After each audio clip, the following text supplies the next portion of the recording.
महेश मेहता है और मैं रिटायर्ड पर्सन हूँ। इस्तांबुल टर्की की बात करता हूँ।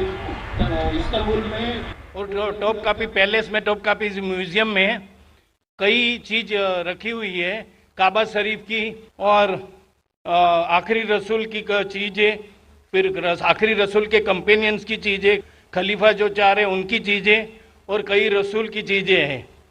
तो मूसा अलैहिस्सलाम, इब्राहिम अलैहिस्सलाम, दाऊद अलैहिस्सलाम और याह्या अलैहिस्सलाम का वहाँ चीज रखी गई है। तो ये जो मूसा अलैहिस्सलाम की लाठी है, जो असा, और दाऊद अलैहिस्सलाम की जो स्वॉर्ड है, मतलब तलवार, तो क्या रियल है, उनके टाइम का यूज किया हुआ है? महेश भाई ने सवाल किया है कि वो तोप्टा के म्यूजियम गए थे इस्तांबुल में, टर्की में, और अल्हम्दुलिल्लाह अल्लाह ने मुझे भी मौका फरमाया।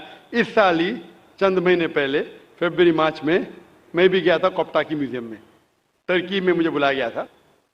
महेश भाई साहब पूछ रहे कि वहाँ कई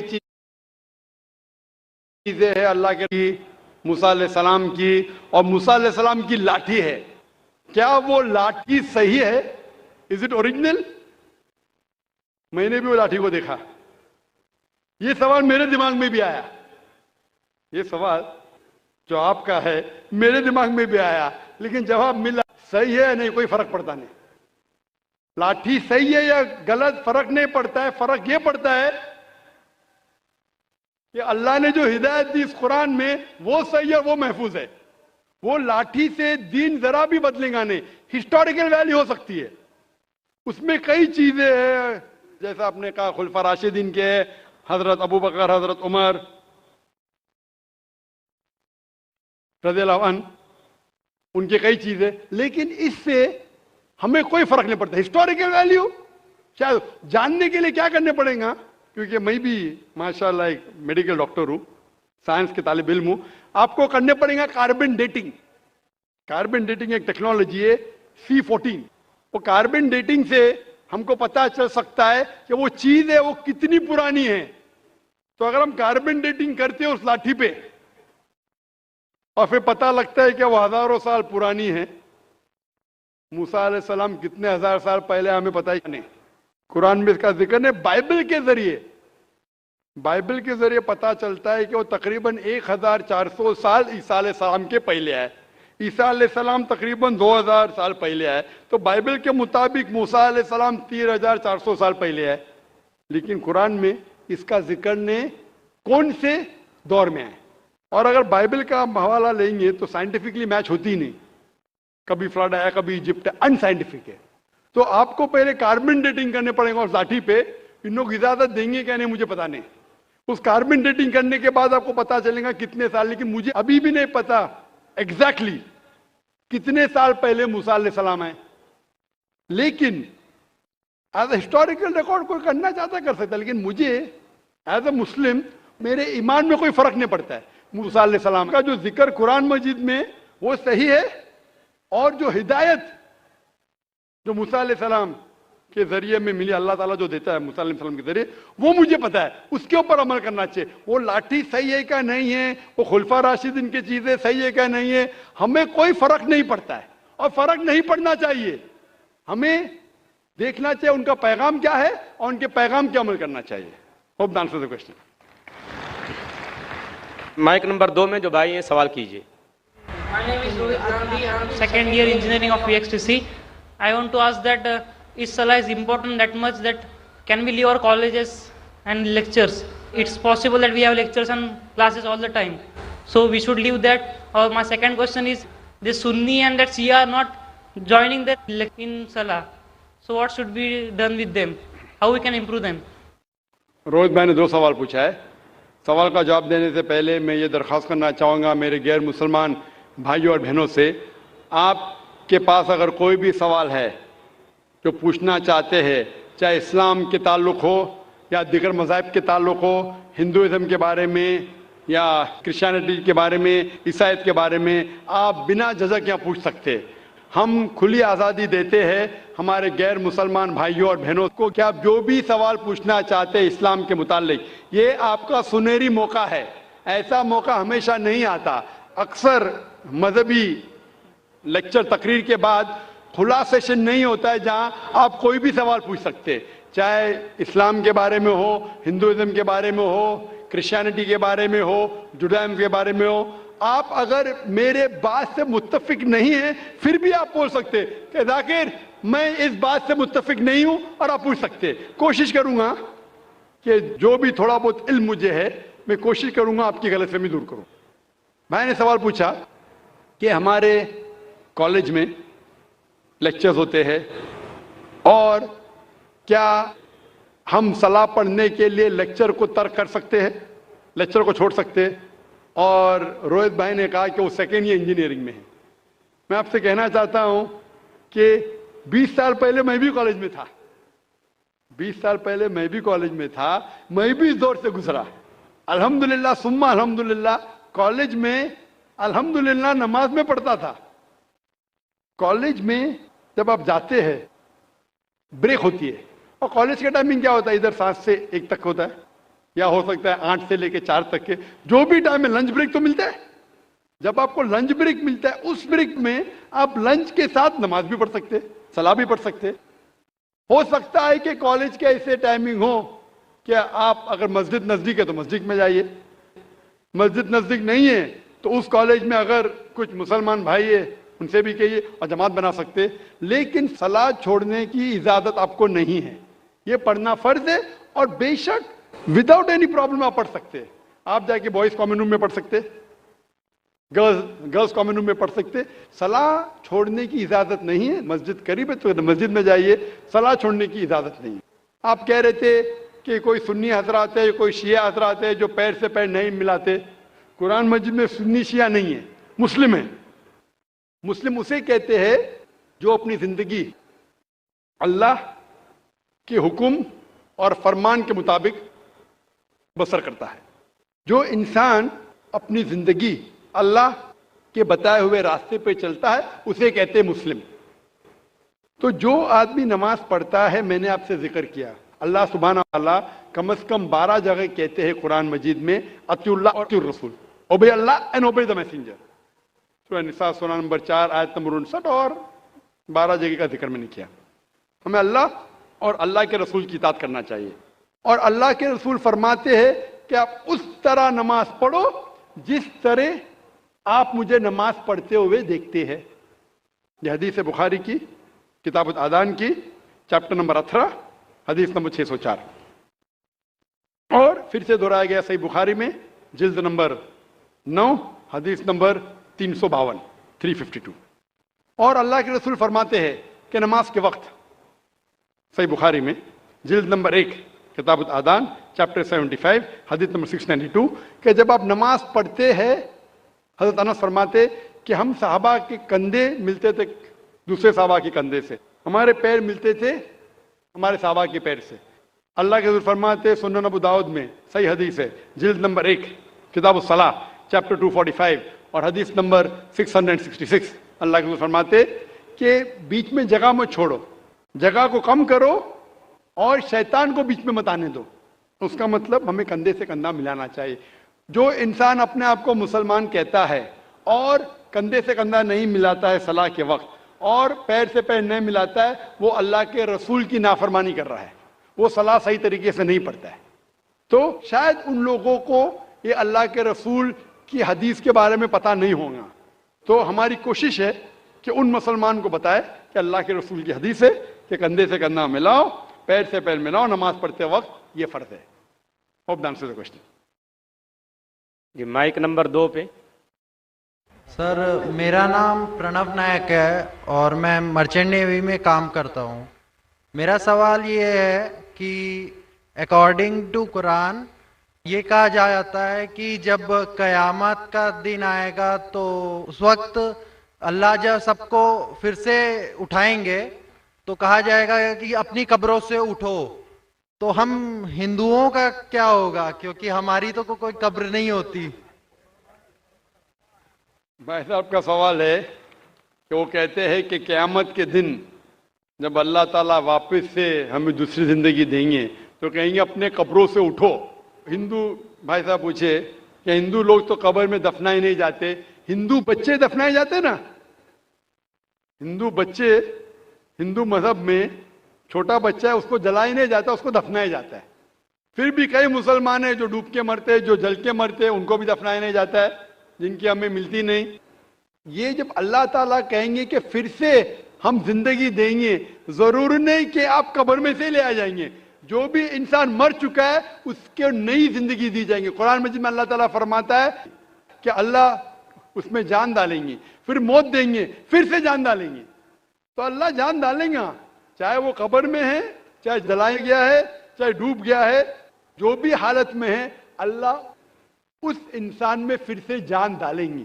اور اللہ تعالیٰ کو جان ڈالنا بہت آسان ہے، چاہے آپ دفنائے گئے ہیں یا چاہے جلا دیے گئے. اللہ تعالیٰ فرماتے جب غیر مسلم کے اعتراض کرتے اللہ سے اور اللہ سے پوچھتے ہیں کہ جب آپ دفنائے جائیں گے اور قیامت کے روز جب انسان اٹھائے جائیں گے تو اللہ تعالیٰ ان کو ہڈیاں کو کیسے جوڑیں گا؟ جیسے آپ پوچھ رہے نا، اللہ تعالیٰ جو قبر میں ان کو اٹھائیں گا، ہم قبر تو نہیں گئے، تو لوگ پوچھتے ہیں، قرآن مجید میں اس کا ذکر ہے سورہ قیام میں سورہ نمبر 75 آیت نمبر 3-4 میں کہ اللہ تعالیٰ ہڈیاں کو کیسے جوڑیں گا؟ تو اللہ تعالیٰ فرماتے ہیں اللہ ہڈیاں کو ہی نہیں جوڑ سکتا ہے، آپ کے انگلیوں کے پور پور کو جوڑ سکتا ہے. انگلیوں کے پور پور. آپ سوچتے ہیں اللہ تعالیٰ کیوں کہتا ہے کیا انگلیوں کے پور پور کو جوڑ سکتا ہے؟ آج کی سائنس یہ کہتی ہے، سر فرانسس گولڈن ایک سائنٹسٹ ہے جو سن 1880 میں ایک ڈسکوری کیے کہ فنگر پرنٹنگ میتھڈ کہ دو انسان کروڑوں لوگوں میں بھی ان کے فنگر پرنٹ یکساں نہیں ہو سکتے. تو اللہ تعالیٰ فرماتے ہڈیوں کو تو چھوڑو، میں آپ کے انگلیوں کے پور پور کو اکٹھا کر سکتا ہوں اور ہو بہو ویسے پیدا کر سکتا ہوں. تو اللہ کے لیے پھر سے جان ڈالنا بہت آسان ہے، چاہے وہ انسان دفنایا گیا ہے یا جلایا دیا گیا ہے یا ڈوب کے مرا ہے. اللہ کو پھر سے جان ڈالنے میں، چاہے وہ مسلمان مرا یا ہندو مرا یا عیسائی مرا، اللہ کو جان ڈالنے میں بہت آسان ہے، کن فیکن. اور پھر سے ہمیں نئی زندگی دی جائیں گی اور پھر حساب کتاب کیا جائے گا. اور حساب کتاب میں اگر آپ اللہ کے احکامات پہ عمل کیے تو انشاءاللہ آپ جنت میں جائیں گے، اس دنیا کے امتحان میں سفلتا پائیں گے. لیکن اگر ان کے احکامات پہ آپ نے نہیں چلے، ان کے مطابق نئی زندگی بسر کرے تو آپ اس زندگی میں سفلتا نہیں پائیں گے. Hope the answer the question. Number 3 سے میں کوئی غیر مسلم بھائی ہوں. بیکسن جارج اور میں اسٹوڈنٹ ہے. سر ایکچولی یہ ریلیجن ہونا ہی نہیں چاہیے میرے خیال سے. تو یا تو بہت سارا وار ہوتا ہے، آپ نے بولا بردرہوڈ ہوتا ہے، تو ایکچولی یہ ریلیجن نہیں رہے گا تو یہ بردرہوڈ ریفر نہیں رہے گا، ہیومینٹی رہے گا، نہیں تو وار بھی نہیں رہے گا. تو ریلیجن ہونا ہی نہیں چاہیے کانسیپٹ. ریلیجن کیوں ہوتا ہے؟ کیا آپ ہیلپ کریں گے اس کے لیے؟ بھائی صاحب کا سوال ہے کہ ریلیجن ہونا ہی نہیں چاہیے، یہ مذہب ہونا ہی نہیں چاہیے. یہ مذہب کی وجہ سے وار ہوتا ہے، جھگڑا ہوتا ہے. آپ کہتے بھائی چارہ بڑھتا ہے، وار ہوتا ہے. صرف ہیومینٹی ہونا چاہیے. بھائی صاحب نام کے بیکسن جارج. کون سے مائکروفون پہ ہاتھ اوپر کریں گے؟ جارج بولیے سر. پیچھے والے مائکروفون.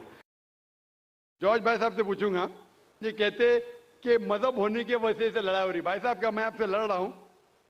بھائی صاحب نہیں کیا میں آپ سے جھگڑ رہا ہوں؟ ہاں کہ نہیں؟ نہیں سر. آپ سمجھتے میں مذہبی ہوں؟ ہاں سر. ہوں نا؟ تو میں کیا آپ سے لڑ رہا ہوں؟ جو صحیح مذہب کو جانتا ہے، سچا مسلمان ہے، وہ عام طور پہ جھگڑا نہیں کرے گا. کیونکہ قرآن مجید کی آیت ہے سورہ مائدہ کی سورہ نمبر 5 آیت نمبر 32 میں لکھا ہے کہ اگر کوئی بھی مسلمان، چاہے مسلم ہو یا غیر مسلم ہو، اگر کسی کا قتل کرتا ہے، چاہے مسلم یا غیر مسلم کا، بنا کوئی وجہ کے، قتل کے بدلے قتل، یا اگر اس نے اس زمین پہ if he has caused corruption in the land، ان دو وجہ کے علاوہ اگر کوئی انسان دوسرے انسان کا قتل کرتا ہے، گویا کہ ایسے ہے کہ سارے انسانیت کا قتل کر رہا ہے. میں آپ کو ایک مثال دوں گا. جب میں نے لیکچر دیا تھا ٹیررزم مسلم مونوپولی، تو اکثر جیسا ہمارا سیشن ہوتا ہے کہ غیر مسلم کو پہلے چانس دیا جاتا ہے، تو جب میں کہہ رہا تھا اسلام کے بارے میں، اسلام کی کیا رائے ہے دہشت گردی کے بارے میں، جہاد کے بارے میں، تقریر کے دوران میں مثال دے رہا تھا کہ مسلمان ٹیررسٹ نہیں ہوتے اکثر، اور اسلام مذہب ٹیررزم کے خلاف ہے، دہشت کے خلاف ہے. سوال جواب کے موقع پہ ایک ہندو نے مجھ سے سوال پوچھا کہ ذاکر بھائی جو گجرات میں ہوا, جو مسلمانوں کے ساتھ جو غلط ہوا, جو مسلمان عورت کے ساتھ بلاತ್کار ہوا, اگر میں ہوتا تو میں بھی ہندوؤں کو یہاں چن چن کے مارتا تھا. تو جو مسلمان ہندو کو اگر ٹرین بلاسٹ میں کوئی ہندو مرا اور مسلمان نے کیا تو میرے نزدیک صحیح ہے. یہ ہندو مجھ سے کہہ رہا ہے کہ میرا جذبہ بھی, اگر کوئی میری بہن کا بلاತ್کار کرے تو میرا جذبہ بھی جاگے گا اور میں بمبئی میں ہندو کا قتل کروں گا. کون کہہ رہا ہے؟ ہندو مجھ سے کہہ رہا ہے. تو میں اس کو جواب دیتا ہوں, بھائی صاحب آپ بالکل صحیح کہتے ہیں. عام انسان یہی سوچیں گا, عام انسان یہی سوچیں گا, اور آپ عام انسان جیسے سوچ رہے اور سب پبلک میں تالیاں بج رہی تھی. لیکن میں عام انسان نہیں ہوں, میں مسلمان ہوں. میرا مذہب, میرا رب مجھے اجازت نہیں دیتا ہے اگر کوئی ہندو نے کسی مسلمان کا قتل کیا ہے یا کوئی عورت کا بلاತ್کار کیا ہے, میں وہی مذہب کے انسان بمبئی میں اس کا قتل نہیں کر سکتا ہوں. یہ اجازت ہی نہیں ہے. اگر میں شاید مسلمان نہیں ہوتا تو میں کہتا تھا ہاں وہ ہندو سے آپ صحیح کہہ رہے ہیں. میرا مذہب مجھے اجازت دیتا ہی نہیں. یہ آپ کی انسانیت ہے جو کہہ رہی ہے. مسلمان ہونے کے لیے انسان ہونا فرض ہے, لیکن اسلام انسانیت سے اونچا ہے. کیونکہ میں مسلم ہوں, کتنا بھی جذبہ مجھ میں ہوگا, لیکن میں میرے رب, میرے خالق, میرے اللہ سبحانہ و تعالیٰ کے حکم کے خلاف نہیں جا سکتا. جو شخص نے کوئی مسلم عورت کا بلاತ್کار کیا اس کو پکڑو اور اس کو پولیس کے حوالے کرو, پکڑ کے سزا دو. لیکن دوسرے انسان کو وہی مذہب کے اگر میں قتل کروں گا, یہ بالکل خلاف ہے. آپ سوچئے, ہندو کے رشتہ دار سوچنے لگیں گے نا یہ کیسا مسلمان, کیسا اسلام مذہب ہے. میرے بھائی نے کیا غلطی کیا تھا کہ اس کا قتل ہوا؟ مذہب نہیں سکھاتا آپس میں بیر رکھنا. ہندی ہے, وطن ہے, ہندوستان ہمارا. آپ جو کہہ رہے انسانیت کا سبق جو کہہ رہے آپ, انسانیت اچھی چیز ہے, لیکن اسلام انسانیت سے اوپر ہے. اسلام انسانیت سے اور اونچا ہے. اور جب آپ مذہب سیکھیں گے تو کئی چیز جو انسان جذبے سے کرتا ہے جو غلط ہے, اگر آپ سچے مذہبی ہے تو یہ غلط نہیں کہیں گے, یہ غلط کام کبھی بھی نہیں کہیں گے. جو لوگ مذہب کے نام پہ غلط کام کرتے ہیں ان کو دوشی ٹھہرائیے, میں آپ کے ساتھ ہوں. لیکن کہنا کہ مذہب کے وجہ سے یہ دنگے فساد ہوتے ہیں اور جنگ ہوتی ہے, بالکل غلط. میں پوچھنا چاہتا ہوں, آپ ہسٹری میں پڑھیے, اشوکا نے جب لاکھوں لوگ کا قتل کیا, کون سے مذہب کا تھا وہ؟ کون سے مذہب کا تھا؟ اس کا مذہب ہی نہیں تھا. جتنے لوگ اکثر قتل کرتے وہ نام کے لیے ہوں گے کرسچین یا بدھسٹ یا کوئی مسلم ہوں گا, لیکن وہ مذہب کو فالو ہی نہیں کرتے. آپ تاریخ میں دیکھیے, آپ تاریخ اگر دیکھیں گے, میں پوچھنا چاہتا ہوں کہ جتنے قتل آج ہو رہے ہیں, جتنے قتل آپ دیکھتے ہیں کہ یہ قتل کیوں ہو رہے؟ امریکہ افغانستان پہ حملہ کیوں کیا؟ مذہب کے لیے. کیوں کیا؟ دنیا جانتی ہے, اوپن سیکریٹ, تیل کے لیے. عراق میں گھسی کیوں؟ مذہب کے لیے. کروڑوں کا قتل کیا کیوں کیا؟ مذہب کے لیے. مذہب کے نام پہ مسلمانوں کو بدنام کیا جا رہا ہے. یہ مذہب ہی ہے. اگر سچا مذہب ہے, صحیح مذہب ہے, تو کبھی بھی نہیں سکھاتا کہ انسانوں میں جھگڑا کرنا. اگر وہ کچھ غلط کام کر رہا ہے, اگر غلط کام کر رہا ہے, جو شخص غلطی کر رہا ہے اسے پکڑو, اس کو سزا دو, میں بالکل ان کے ساتھ ہوں. لیکن عام انسانوں میں جھگڑا کرنا, فساد پیدا کرنا اسلام کبھی بھی نہیں سکھاتا. یہ اسلامی مذہب ہے. اسی لیے اس کانفرنس کا عنوان ہے اسلام the solution to humanity. اسلام انسانیت کا حل. تو جو بھی مشکلات انسانیت میں ہیں آج کی تاریخ میں, اس کا حل صرف اسلام میں ہی ملے گا. آپ مجھے بتاؤ, قرآن کی کون سی آیت کہتی ہے کہ بنا وجہ کسی انسان کا قتل کرنا چاہیے؟ آپ قرآن کا حوالہ دو, میں آپ کی بات کو مان لوں گا. آپ صرف میڈیا کے ذریعے جو میڈیا غلط فہمی پھیلا رہی ہے اسلام کے خلاف، اس کی بنیاد پہ کہنے لگیں گے کہ مذہب کے وجہ سے یہ دنگے فساد ہوتے ہیں یا مذہب کے وجہ سے لوگ قتل کریں ایک دوسرے کا، یہ بالکل بے بنیاد ہے۔ میں پوچھوں گا قل ہاتوا برہانکم ان کنتم صادقین، آپ اپنا ثبوت پیش کرو اگر آپ سچے ہو۔ Hope that answers the question. مذہب نہیں سکھاتا آپس میں بیر رکھنا، ہندی ہے ہم وطن ہے ہندوستان ہمارا، بالکل صحیح ہے۔ مذہب یہ نہیں سکھاتا کہ آپس میں دشمنی اور نفرت ہو۔ مائک نمبر 4 میں خاتون کے شعبے میں کوئی نان مسلم خاتون ہو سوال کر سکتی ہیں۔ ڈاکٹر نائک، میرا نام پوجا شرما ہے and I am a clinical data coordinator. I would like to thank کہ آج مجھے یہ اپرچونیٹی ملی کہ میں آپ کو تھینک یو بول سکوں۔ میں آپ کو پچھلے 1-1.5 سالوں سے فالو کر رہی ہوں اور میرے اندر جو مسلم اور اسلام کے لیے کچھ غلط فہمیاں تھی شاید وہ کلیئر ہو گئی ہیں۔ اینڈ جیسے آپ نے کہا، آپ نے قرآن کی کئی آیتوں کے بارے میں کہا، میں سوچتی ہوں کہ گیتا ہو، قرآن ہو، بائبل ہو، کوئی بھی ہو، سب میں ایک ہی بات کامن لکھی ہے کہ آپ اپنے فرض کرتے جاؤ، جھوٹ مت بولو، کسی کی انجان ہتیا مت کرو۔ اور جو جیسے کہ ایک بندے نے بولا کہ ریلیجن کی وجہ سے اتنے دنگے فساد ہو رہے ہیں، مجھے نہیں لگتا ہے کہ اس وجہ سے، even I agree with you doctor Zakir Naik, because میں جہاں تک جانتی ہوں، میں نے تھوڑا بہت پڑھا ہے، اسلام میں نہیں لکھا جو ہم بولتے ہیں نا کہ ٹیررسٹ آدھا سے زیادہ مسلم ہوتے ہیں، نہیں، ایسا نہیں ہے۔ اسلام میں لکھا ہے کہ جب آپ کسی کی بے وجہ ہتیا کرتے ہو کہ تو آپ شاید مسلم نہیں ہو۔ یہ اسلام میں نہیں لکھا ہے کہ آپ کسی کی ہتیا کرو بینگ اے مسلم، آپ کسی کی ہتیا کرو یا بینگ اے ہندو کسی کی آپ ہتیا کرو۔ تو I would like to thank you doctor Zakir Naik کی بہت ساری کنفیوژنس تھی جو کافی دور ہو گئی ہیں۔ Thank you. جزاک اللہ۔ بہن نے کہا کہ وہ تقریباً 1.5 سال سے میں تقریر سن رہی ہے اور انہیں یقین ہو گیا ہے کہ الحمدللہ اسلام ایک صحیح مذہب ہے اور نفرت نہیں سکھاتا، کسی کا بنا وجہ قتل نہیں کرنا سکھاتا ہے۔ اور انشاءاللہ میں دعا کروں گا اللہ سبحانہ تعالیٰ سے بہن کہ آپ انشاءاللہ قرآن مجید کا ترجمہ پڑھیے، یہ انشاءاللہ آپ کو آپ کے رب کے اور قریب لے آئیں گا انشاءاللہ۔ اور میں دعا کرتا ہوں کہ اللہ تعالیٰ آپ کو ہدایت دے۔ اور اس قرآن مجید کا ترجمہ میں درخواست کروں گا میری اہلیہ سے، اگر وہ لیڈیز کے سیکشن میں ہیں تو اس بہن کو قرآن مجید کا ترجمہ دے، انگریزی میں یا ہندی میں جو بھی زبان وہ چاہتی ہے۔ اور میں دعا کروں گا انشاءاللہ کہ آپ قرآن مجید کا ترجمہ پڑھیے، انشاءاللہ اور ہدایت پائیں گے۔ جزاک اللہ۔ Thank you.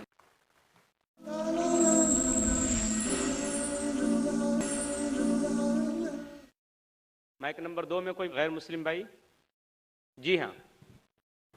میرا نام آنند کروا ہے، میں بائی پروفیشن CA ہوں۔ میں ڈاکٹر ذاکر صاحب کو دبئی سے جانتا ہوں۔ وہاں پہ میرا ایک مسلم فرینڈ تھا، اس نے آپ کے بارے میں مجھے بتایا تھا۔ میں آپ کا شکریہ ادا کرنا چاہتا ہوں کہ آپ نے اسلام کے بارے میں بہت ساری برانتیوں کو دور کیا ہے۔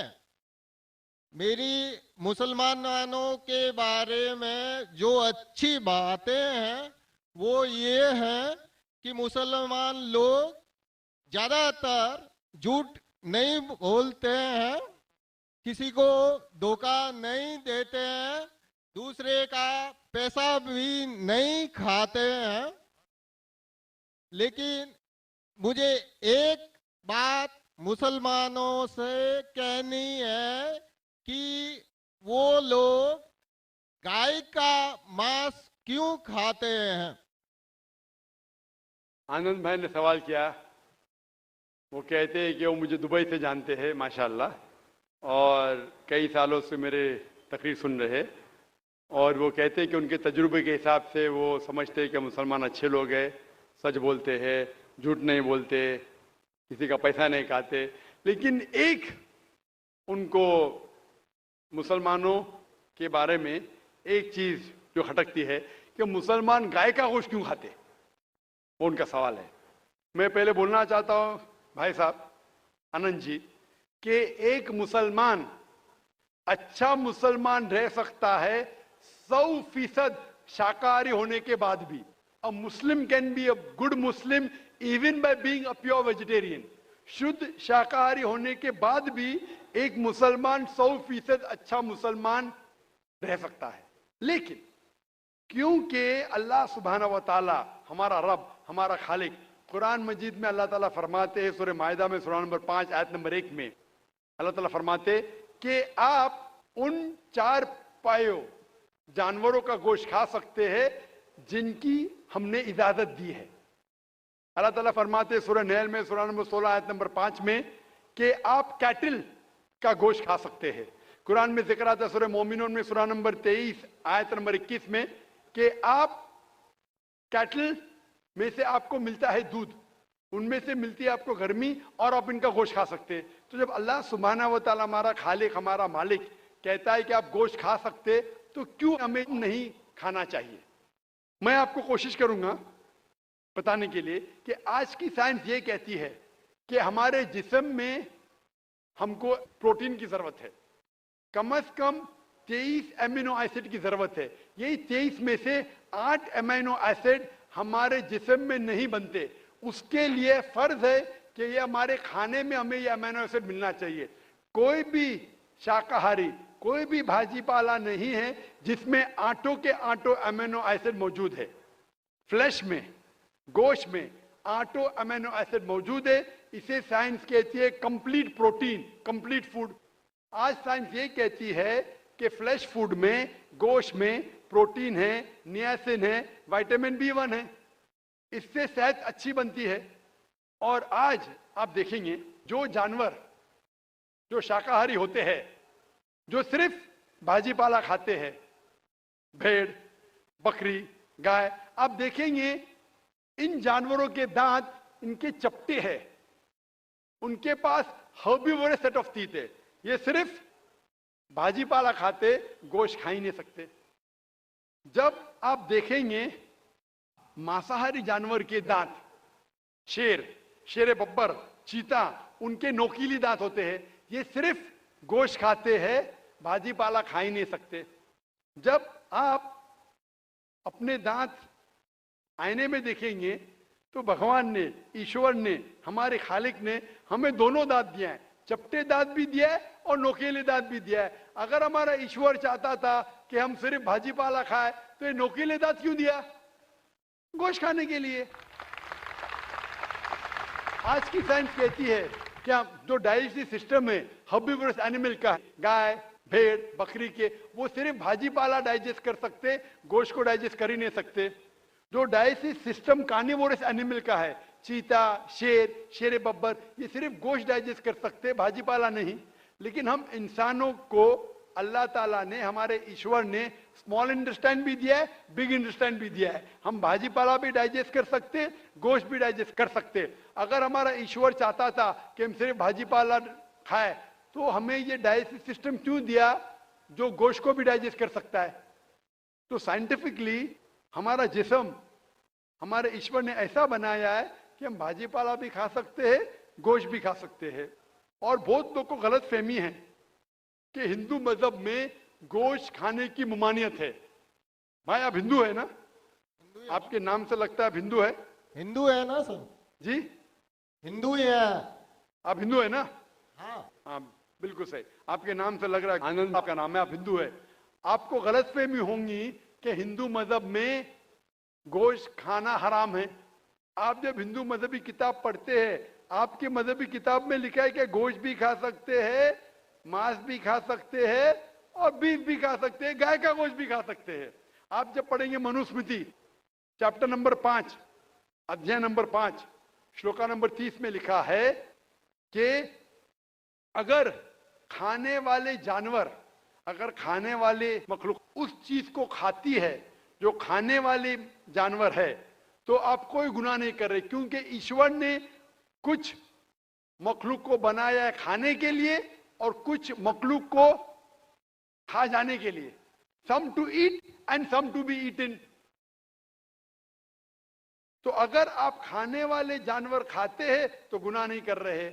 लिखा है मनुस्मृति में अध्याय नंबर 5 श्लोका नंबर 31 में कि अगर आप पूजा के लिए जानवर को कत्ल करते हैं तो कोई गुनाह नहीं करते।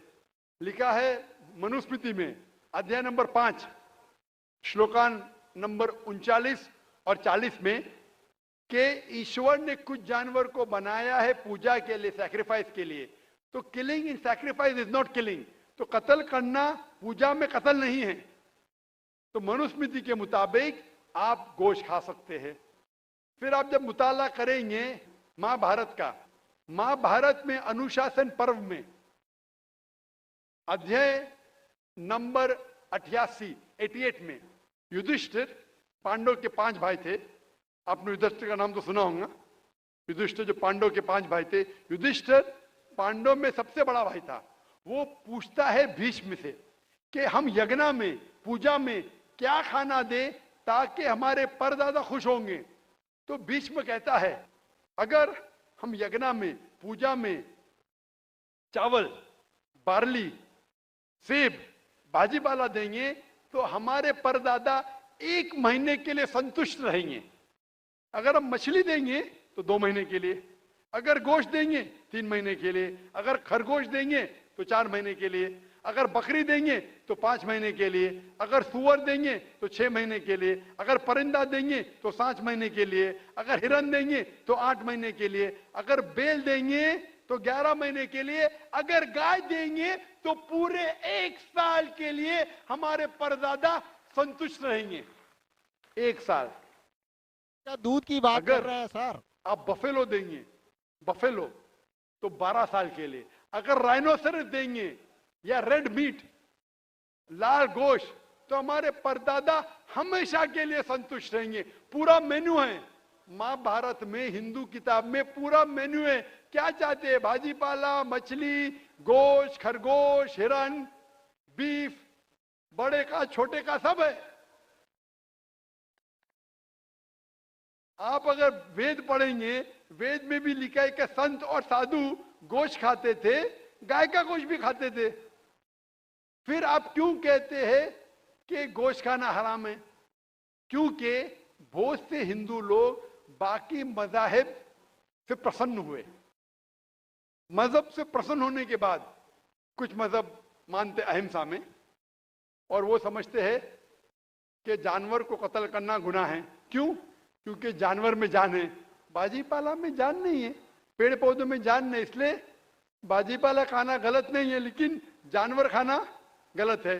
आज साइंस तरक्की कर चुका है और हम जानते हैं कि पेड़ पौधों में भी जान है, तो उनकी लॉजिक जरा बदल गई। हाँ हाँ जाकिर भाई, हम जानते हैं पेड़ पौधों में जान है, लेकिन पेड़ पौधे उनको दर्द का एहसास नहीं है, उन्हें दर्द नहीं होता।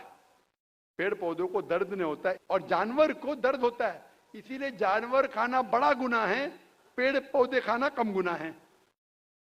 आज साइंस फिर से तरक्की कर चुका है। तरक्की करने के बाद साइंस ये कहती है कि पेड़ पौधों को भी दर्द होता है, लेकिन उनकी दर्द की आवाज आपको सुनाई नहीं देती। हम इंसान सिर्फ 20 साइकिल्स और 20,000 साइकिल्स के दरमियान फ्रीक्वेंसी में सुन सकते, इसके नीचे इसके ऊपर नहीं सुन सकते। वो चीखते हैं लेकिन हमें उनकी आवाज सुनाई नहीं देती। तो एक शख्स ने मुझसे सबसे ज्यादा बहस किया और कहा कि जाकिर भाई, मैं मानता हूं कि पेड़ पौधों में जान है, पेड़ पौधे को दर्द होता है, लेकिन पेड़ पौधों में सिर्फ 2 या 3 सेंसेस है, जानवरों में 5 सेंसेस है, इसलिए जानवर का कत्ल करना बड़ा गुनाह है। तो मैंने उससे पूछा कि अगर आपका भाई पैदा होता है 2 सेंसेस कम के साथ, वो सुन नहीं सकता है और बात भी नहीं कर सकता है, गूंगा है और बहरा है, जब वो बड़ा होता है और अगर कोई इंसान उसका कत्ल करता है तो क्या आप जाके कहेंगे जज से, मिलॉर्ड कातिल को कम सजा दो क्योंकि मेरा भाई गूंगा था, वो सुन नहीं सकता था, बात नहीं कर सकता था? आप तो कहेंगे कातिल को डबल पनिशमेंट दो, मेरा भाई तो मासूम था, ना सुन सकता था ना बात कर सकता था। इस्लाम में 2 सेंसेस लेस और 2 सेंसेस मोर नहीं।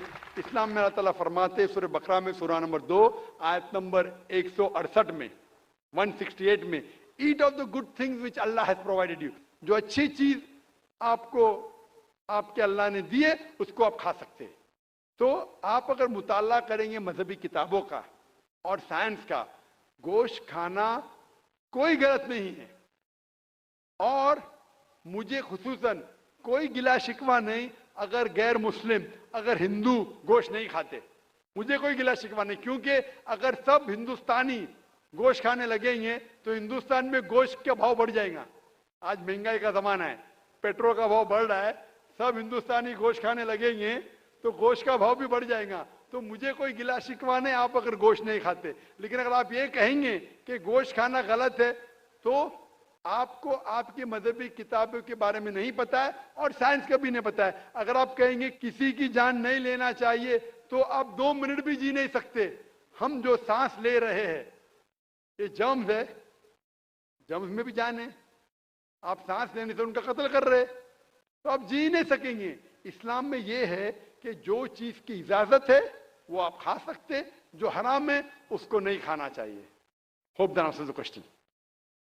مائک نمبر 3 میں اگر کوئی نہیں ہو تو ہم مائک نمبر 4 میں ہمارا انتظار کر رہی ہیں خاتون، ہم ان کو موقع دیں گے۔ میں بیجناتھ گپتا جی بول رہا ہوں، اور میرا کہنا ہے کہ اللہ اگر جرے جرے میں ہے تو دیکھا جا سکتا ہے کیا؟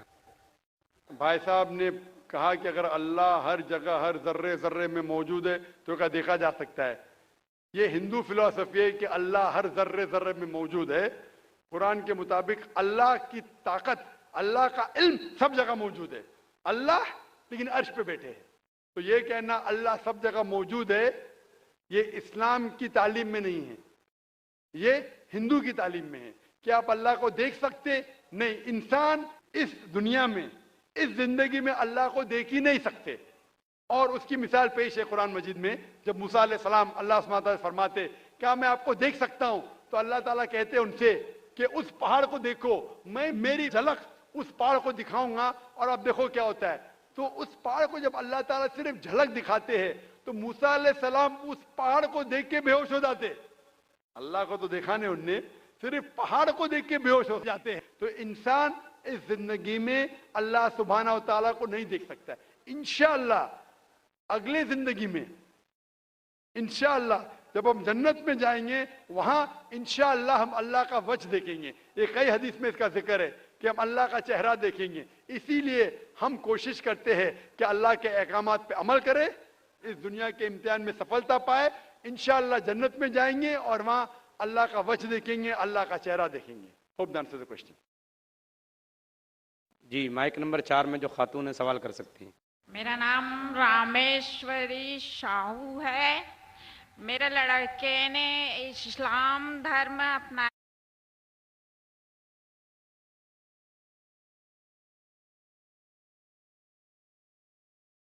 ہے، ہم ہندو دھرم کو مانتے ہیں، تو بچے لوگ کون سا دھرم شادی کر لیے؟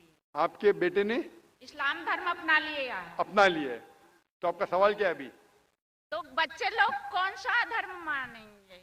آپ نے کہا کہ آپ کے بیٹے نے اسلام دھرم قبول کر چکا ہے، تو کون سے بچے؟ اس کے بچے یا آپ کے بچے؟ میرے بچے، اس کے بچے۔ آپ نے کہا کہ آپ کے بیٹے نے اسلام دھرم قبول کر چکا ہے، تو مسلم ہو گیا ہے، شادی کر لی ہے، اسلام دھرم قبول کر چکا ہے، اس کے بچے کیا دھرم مانیں گے؟ سب سے پہلے میں یہ آپ سے کہنا چاہتا ہوں کہ اللہ کے رسول فرماتے ہیں کہ ہر بچہ جب پیدا ہوتا ہے وہ دین الفطر میں پیدا ہوتا ہے۔ ہر بچہ چاہے وہ ہندو کے گھر میں پیدا ہو یا عیسائی کے گھر میں یا یہودی کے گھر میں، جب بچہ پیدا ہوتا ہے وہ دین الفطر میں پیدا ہوتا ہے، مطلب وہ مسلم جیسا پیدا ہوتا ہے۔ مسلم کے معنی جیسے میں نے کہا ہے، مسلم کے معنی اپنی زندگی اللہ کے احکام کے مطابق بسر کرنا۔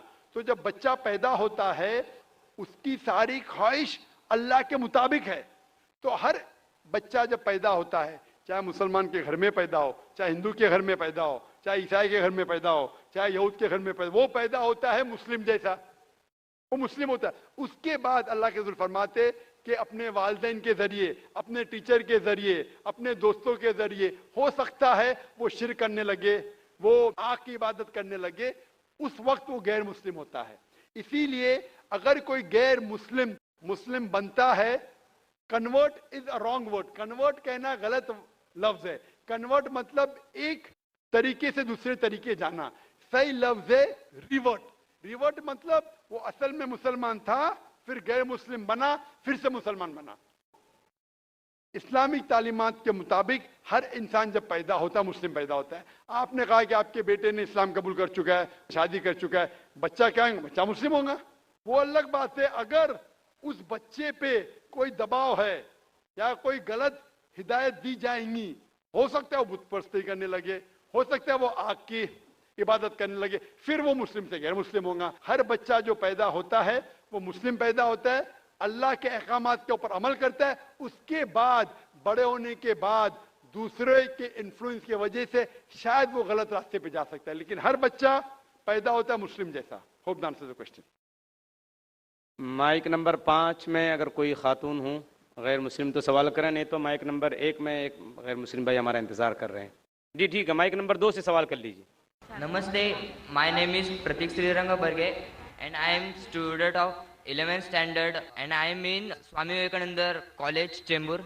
First of all, I would like to say this is my first time to attend this type of event and I am glad to say मुझे सर जी का जो स्पीच था वो बहुत अच्छा लगा और मेरे मन में इस्लाम धर्म के बारे में जो गलत फहमियाँ थी वो एक चुटकी में ख़त्म हो गई।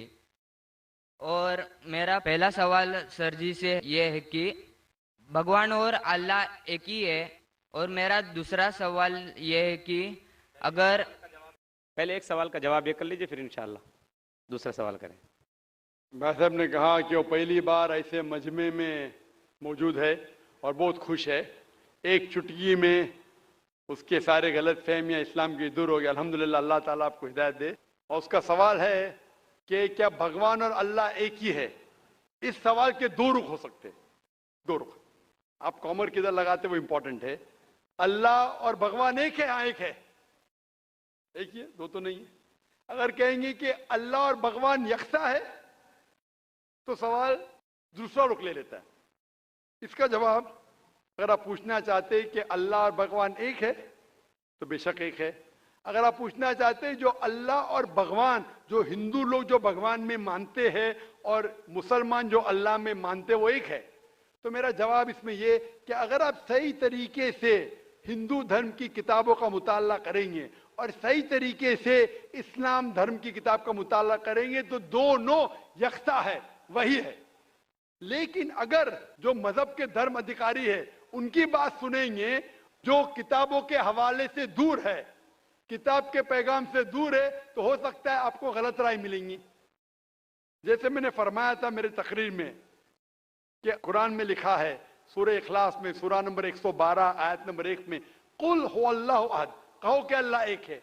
उसी तरीके से आप जब हिंदू मजहब की किताब का मुताला करते हैं, आप पढ़ते हैं, उसमें लिखा है छंदोग्य उपनिषद में अध्याय number 6 section number 2 shloka number 1 में लिखा है एकम एविदित्यम, भगवान एक है, ईश्वर एक है, दूसरा नहीं है। लिखा है श्वेता उपनिषद में चैप्टर नंबर 6 श्लोका नंबर 9 में नाचस्य कसिज जनिता न चदीपा, उस भगवान के कोई वालिदैन नहीं है, कोई रब नहीं है। भगवान का कोई माँ नहीं है, कोई वालिद नहीं है, कोई सुपीरियर नहीं है। लिखा है श्वेता उपनिषद में चैप्टर नंबर 4 श्लोका नंबर 19 में नात्यस्य प्रतिमा अस्ति, उस ईश्वर की कोई प्रतिमा नहीं। प्रतिमा का मतलब है अक्स, painting, picture, portrait, statue, idol. उस भगवान की कोई प्रतिमा नहीं, कोई पिक्चर नहीं, कोई पेंटिंग नहीं, कोई अक्स नहीं, कोई फोटोग्राफ नहीं, कोई आइडल नहीं, कोई स्टैच्यू नहीं। ये दोहराया गया है यजुर्वेद में चैप्टर नंबर 32 श्लोका नंबर 3 में नात्यस्य प्रतिमा अस्ति, उस ईश्वर का कोई अक्स नहीं, कोई प्रतिमा नहीं, कोई पिक्चर नहीं, कोई पेंटिंग नहीं, कोई फोटोग्राफ नहीं। तो जब आप मुताला करेंगे हिंदू मजहबी किताब का और कुरान का, हिंदू मजहबी किताब का ब्रह्म सूत्र में कहा गया है एकम ब्रह्म द्योत्या नास्ते नीना नास्ते किंचन, भगवान एक ही है, दूसरा नहीं है, नहीं है, नहीं है, जरा भी नहीं है। There is only one God, not a second one. Not at all, not at all, not in the least.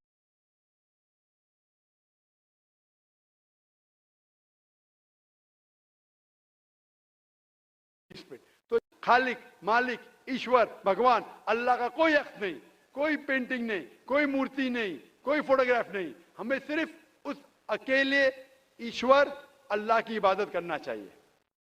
Hope that answers the question.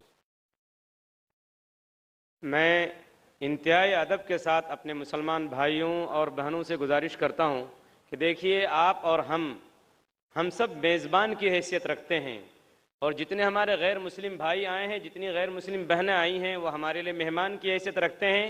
इसलिए हमारी ज़िम्मेदारी है अखलाक़ी, ईमानी, इस्लामी और इंसानी कि हम उनको मौका दें, हम अपने मेहमान की इज़्ज़त करें और उनको सवाल करने का मौका दें, पहले हमारे गैर मुस्लिम भाइयों को और हमारी गैर मुस्लिम बहनों को. मुझे उम्मीद है कि आप हमारी इस गुजारिश को कबूल करेंगे और इस पर अमल करने की कोशिश करेंगे. माइक नंबर 1 में कोई भाई खड़े हैं, आप सवाल कीजिए.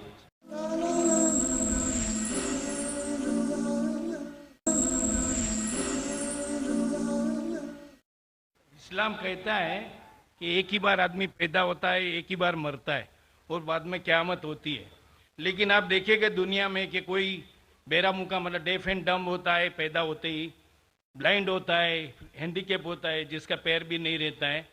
और तो ऐसा क्यों है? और दूसरा बात ये भी है कि मरने का भी तरीका सबका अलग अलग है. कोई एक्सीडेंट में मर जाता है, कोई राइट्स में मरते, कोई क्या नेचुरल वे से मरता है. तो ऐसा क्यों है दुनिया में? महेश भाई का सवाल है कि इस्लाम में हम इस दुनिया में एक बार आते, फिर मरते, फिर क़यामत पे फिर से उठाए जाते. इस दुनिया में एक बार आते, तो ऐसा क्यों कि कोई लोग जो पैदा होते हैं, कोई अपाहिज पैदा होते हैं, किसकी टांग ने, किसका हाथ ने, ऐसा क्यों? कोई लाचार पैदा होते. कुरान मजीद में अल्लाह ताला फरमाते हैं कि आपके बच्चे, आपकी बीवियां, आपकी दौलत आपके लिए फितना है, आपके लिए इम्तिहान है. क्योंकि जन्नत में जाने के लिए टांग होना जरूरी नहीं है, जन्नत में जाने के लिए दौलत होना जरूरी नहीं. जन्नत में जाने के लिए ये जिंदगी हमारे लिए इम्तिहान है. अल्लाह के अहकामात के मुताबिक जिंदगी को बसर करना चाहिए. कुरान मजीद में अल्लाह ताला फरमाते हैं सूरह मुल्क में, सूरह नंबर 67 आयत नंबर 2 में, अल्लज़ी खलक़ल मौत वल हयाता, अल्लाह सुब्हाना व तआला ने मौत और जिंदगी पैदा की है ताकि आपको जांच सके आप में से अच्छे अमाल वाले कौन हैं.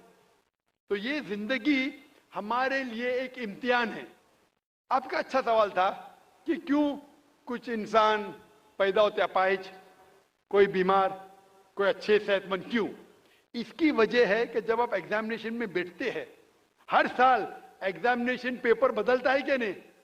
अगर आप कहेंगे कि हर वक्त पेपर सेम रहना चाहिए तो टेस्ट किधर, एग्जामिनेशन किधर?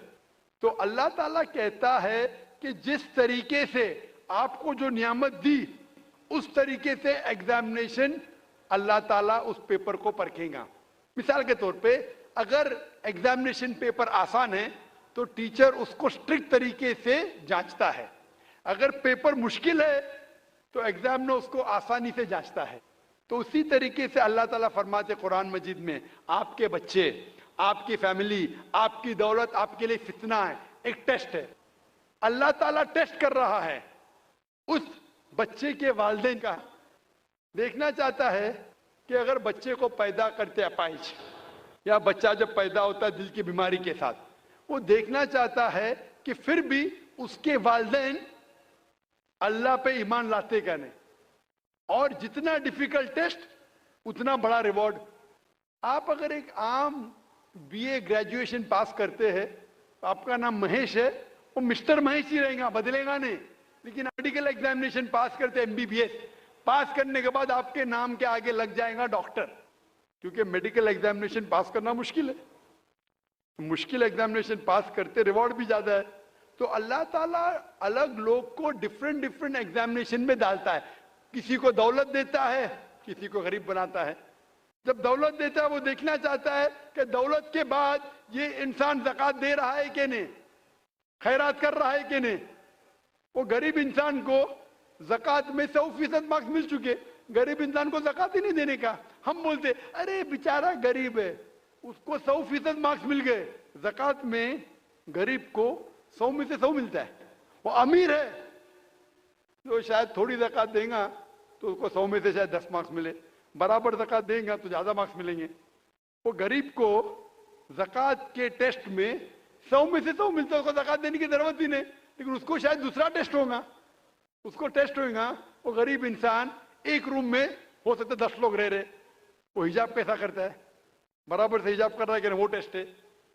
हो सकता है इंसान अमीर है, उसका बेटा जैसे अपने का अपाइश पैदा होता है, तो अल्लाह ताला देखना चाहता है कि इस अमीर इंसान को मैंने दौलत दी, ऐशो आराम दिया, अभी उसके बच्चे को अपाइश पैदा करता हूं, देखना चाहता हूं कि ये फिर भी अपने रब की इबादत करता है क्या नहीं। जो आदमी कमजोर है वो बोलेगा अरे क्या ये अल्लाह ताला नौज़ुबिल्लाह मेरे लिए क्यों ये मुश्किल पेश आता है। जो सच्चा मोमिन रहेगा वो कहेंगे अल्हम्दुलिल्लाह, फायदा होगा तो भी अल्हम्दुलिल्लाह, नुकसान होगा फिर भी अल्हम्दुलिल्लाह। ये मोमिन की जांच है। तो ये दौलत, गरीबी, सेहत, अपाहिज, दिल की बीमारी, ये टेस्ट है। इसीलिए हमें उन लोगों को देखना चाहिए, उन लोगों को मत देखो जो आपके ऊपर है। आप उन लोगों को मत देखो जो आपके ऊपर है। मैं कह रहा था ना, मिसाल दे रहा था, वो गांव का आदमी देखता है गाड़ी चाहिए, फ्लैट चाहिए, बंगला चाहिए, फिर से गांव में आ जाता है। उन लोगों को देखो जो आपके नीचे है। और एक अंग्रेजी में कहावत है जो मैं उर्दू में तर्जुमा करूंगा। एक शख्स हमेशा रोता था कि क्यों मेरे पास जूती नहीं है, क्यों मेरे पास जूती नहीं है। जब भी उसने एक इंसान को देखा जिसके पैर ही नहीं थे, अल्लाह से शिकायत करता था मेरे पास जूतियां क्यों नहीं है। जब उसने इंसान को देखा जिसके पैर ही नहीं थे, वो अल्लाह का शुक्र अदा कम से कम मेरे पैर तो है। तो अल्लाह ताला डिफरेंट लोग को डिफरेंट इम्तिहान ले रहा है। किसको दौलत, किसको गुर्बत, किसको सेहत, किसको बीमारी, जो भी है। अगर आप जिस हालत में हैं, अगर अल्लाह हमारे खालिक का कहना मानते तो इस दुनिया में सफलता पाएंगे। ये हमारे लिए इम्तिहान है दुनिया, जिस तरीके से सूरह मुल्क में कहा गया है, सूरा नंबर 60 में। जो भाई हैं गैर मुस्लिम हो, सवाल कीजिए। सर मेरा नाम उमेश शर्मा है, मैं योगा टीचर हूँ।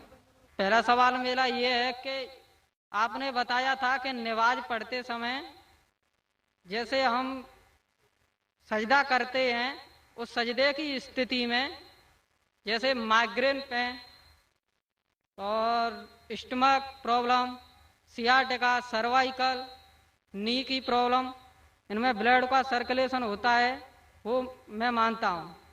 लेकिन कन्फ्यूज इस बात का है कि जब हम ध्यान करते हैं, मैं योग में जैसे दयानंद सरस्वती से, पतंजलि योग ट्रस्ट से मैं योग सीखा हूँ, उसमें बताया है जब ध्यान हम एक जगह पे करेंगे, आंखों को एक जगह पे रखेंगे, तो ध्यान की धारणा अपने आप बदल जाएगी।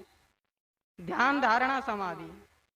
तो इसमें जब हम सजदा करते हैं तो जैसे वज्रासन में घुटने मोड़ के सजदा नीचे को, फोरहेड को धरती टच करते हैं, फिर हम उठते हैं तो हमारी जब नजर हट जाएगी उस जगह से, तो ध्यान एक तरफ से वहां से हट जाएगा। तो ऊपर वाले के लिए जैसे अल्लाह के लिए ध्यान कहाँ से रहेगा? Thank you. भाई साहब ने सवाल किया कि जब सजदे में जाते, सजदा अहम रुकन है, तो नजर एक तरफ होनी चाहिए। हम सजदे से उठ जाते तो ध्यान भटक सकता है, नजर दूसरी की जा सकती। ये आप जो बोल रहे दयानंद सरस्वती के बारे में कि नजर एक जगह होना चाहिए, वो सही है गलत अलग बात है, लेकिन हमारे रसूल, हमारे पैगंबर मोहम्मद सल्लल्लाहु अलैहि वसल्लम ने कहा जब आप नमाज पढ़ते हैं आपकी नजर हमेशा आप सिजदा करते वहां होना चाहिए। तो जब आप कयाम में हैं, रुकू में हैं, सजदा में, आपकी नजर उधर ही है। जहां आपकी जगह सिजदे की है वहां ही नजर आपकी होना चाहिए। कयाम में जब खड़े हैं, जब रुकू में जाते फिर भी नजर वहां रहती है, सजदा में जाते फिर भी वहां रहती है, अत्तहियात में भी रहती, नजर एक ही जगह रहती है।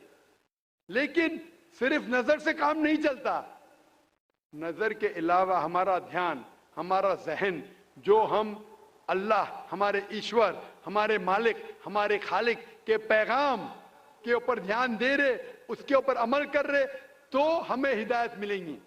اور جو یہ نماز کا طریقہ ہے, آپ ہندو مذہب کی کتاب میں پڑھیں گے, اس میں کہا گیا ہے سشٹانک.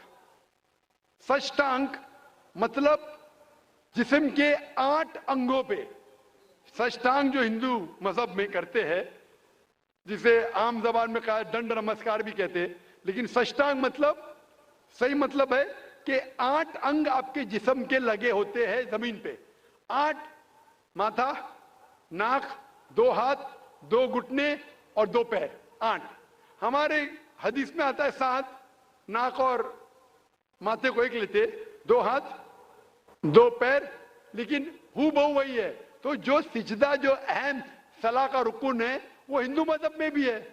آپ جب جائیں گے کرسچن بائبل میں لکھا ہے کہ جتنے پیغمبر اللہ کے آئے وہ سارے پیغمبر نے سجدہ کیا. آپ اگر پڑھیں گے book of Genesis chapter number 17 verse number 3 میں لکھا ہے کہ ابراہیم علیہ السلام منہ کے بل گرے.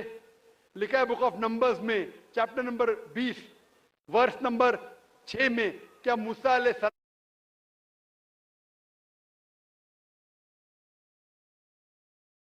السلام اور ہارون علیہ السلام منہ کے بل گرے.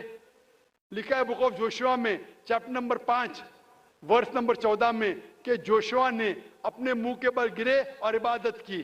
اور لکھا ہے کہ عیسیٰ علیہ السلام in the gospel of Matthew chapter number 26 verse number 39 میں, ورس نمبر 39 میں کہ Jesus took a little bit step forward in the garden of Gethsemane, fell on his face and prayed to God. عیسیٰ علیہ السلام نے garden of گیتسیمنی میں اپنے منہ کے بل گرے اور اللہ کی عبادت کی. جتنے پیغمبر آئے محمد صلی اللہ علیہ وسلم کے پہلے, جب ان نے اللہ کی عبادت کی ان نے سجدہ کیا. تو سجدہ سب سے اہم ہے, سارے پیغمبروں نے کیا. Hope this answers the question. وآخر دعوانا الحمدللہ رب العالمین.